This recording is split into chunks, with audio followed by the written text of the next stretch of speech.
जम्मू कश्मीर के lieutenant governor Shri Manoj ji Sinha, Jammu Kashmir के मुख्यमंत्री जनाब अमर अब्दुल्ला साहब, chief of army staff general Upendra ji Dwivedi, GOC-in-C northern command lieutenant general Prateek Sharma, GOC-15 को लेफ्टिनेंट जनरल प्रशांत श्रीवास्तव और हमारी आर्म्ड फोर्सेस के सारे ऑफिसर्स और मेरे बहादुर जवानों, सबसे पहले आतंकवाद और आतंकवादियों से लड़ते हुए हमारे जिन बहादुर जवानों ने अपनी शहादत दी है,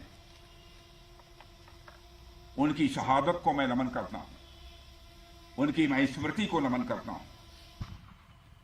और साथ ही पहलगाम में जो निर्दोष नागरिक आतंकवादियों के द्वारा मारे गए हैं, उनकी भी स्मृति को मैं नमन करता हूं। मैं हमारे घायल सैनिकों के साहस को भी नमन करता हूं और ईश्वर से यह प्रार्थना करता हूं कि वह जल्द से जल्द स्वस्थ हो जाएं।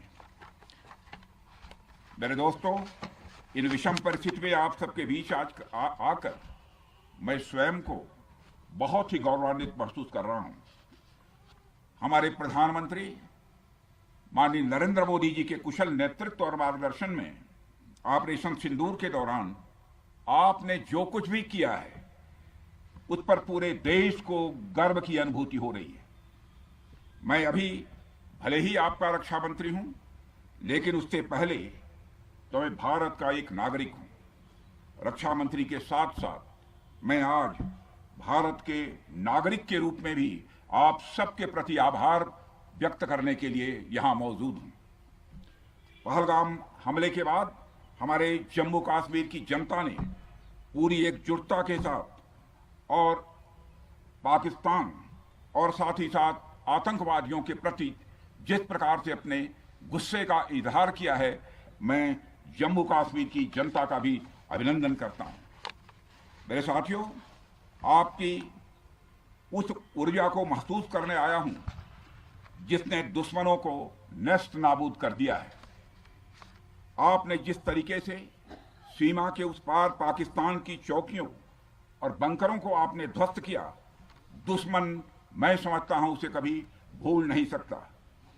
आपने देखा होगा कि आमतौर पर लोग जोश में होश खो देते हैं, लेकिन आपने जोश भी रखा, होश भी रखा और सूझबूझ के साथ दुश्मनों के ठिकानों को आपने बर्बाद किया है। आज मैं यहां रक्षा मंत्री के साथ साथ एक मैसेंजर के रूप में भी आप सबके सामने मौजूद हूं। पूरे देश की शुभकामनाएं, उनकी प्रार्थनाएं और उनकी कृतज्ञता को लेकर आप सबके बीच यहां मैं मौजूद हूं। एक तरह से आप समझिए कि मैं एक डाकिया बनकर आपके बीच आया हूं और देशवासियों का संदेश लाया हूं। संदेश यह है कि हमें हमारी सेनाओं पर गर्व है। साथियों, ऑपरेशन सिंदूर सिर्फ एक ऑपरेशन का नाम भर नहीं है, बल्कि यह एक हमारी प्रतिबद्धता है, यह हमारा एक कमिटमेंट है। एक ऐसी प्रतिबद्धता जिसमें भारत ने दिखा दिया कि हम सिर्फ डिफेंस नहीं करते हैं, जब वक्त आता है तो हम कठोर निर्णय भी लेते हैं और कठोर कार्रवाई भी करते हैं। यह ऑपरेशन उस एक एक जवान की आंखों में देखा गया सपना था कि हर आतंकी ठिकाना, चाहे वह घाटियों में छुपा हो या बंकरों में दबा हो, हम वहां पहुंचेंगे और दुश्मन की छाती चीर कर हम उन आतंकी ठिकानों को खत्म करके ही हम वापस लौटेंगे। मेरे साथियों, ऑपरेशन सिंदूर आतंकवाद के खिलाफ भारत द्वारा चलाई गई अब तक के इतिहास की, मैं मानता हूं, यह सबसे बड़ी कार्रवाई है। 35-40 वर्षों से भारत सरहद पार से चलाए जा रही आतंकवाद का सामना कर रहा है। आज भारत ने पूरी दुनिया को यह साफ कर दिया है, यह स्पष्ट कर दिया है कि आतंकवाद के खिलाफ हम किसी भी हद तक जा सकते हैं। साथियों,